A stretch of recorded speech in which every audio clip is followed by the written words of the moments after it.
And Mike, in just 1 week, U.S. President Donald Trump has become a pariah in the global trading system without guaranteed benefit. So far, none of Washington's major trading partners, including China, are giving in to U.S. demands. Chinese Vice Premier Liu He and U.S. Commerce Secretary Wilbur Ross shaking hands in China ahead of their talks. But Ross left Beijing without a breakthrough. President Trump is taking steps to continue to reform the dysfunctional trade system that currently harms American workers and businesses, and the president is taking steps to protect U.S. technology and intellectual property from China's discriminatory and burdensome trade practices. We're going to continue in those negotiations. Beijing has warned that tariffs and other trade actions will roll back recent progress made in Washington.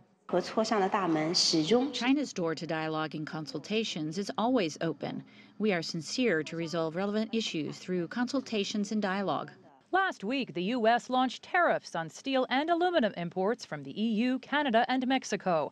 Washington says it's trying to prevent Chinese metals from coming into the U.S. through other countries.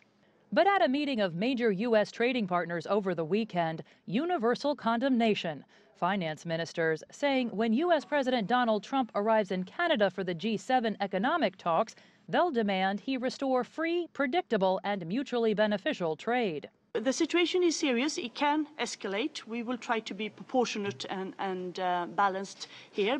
Trump tweeting Monday that the U.S. can, quote, only win with this standoff. But over the weekend, a key economic advisor here at the White House acknowledged it's a risky strategy.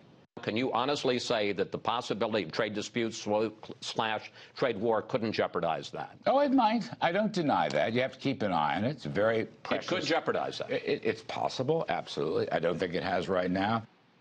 Keep an eye, too, on what Canada and Mexico are doing. Canada has already threatened $12.8 billion in tariffs of U.S. goods. That'll start July 1st. And this week, we're also expecting to hear from Mexico on their list of countermeasures. Mike?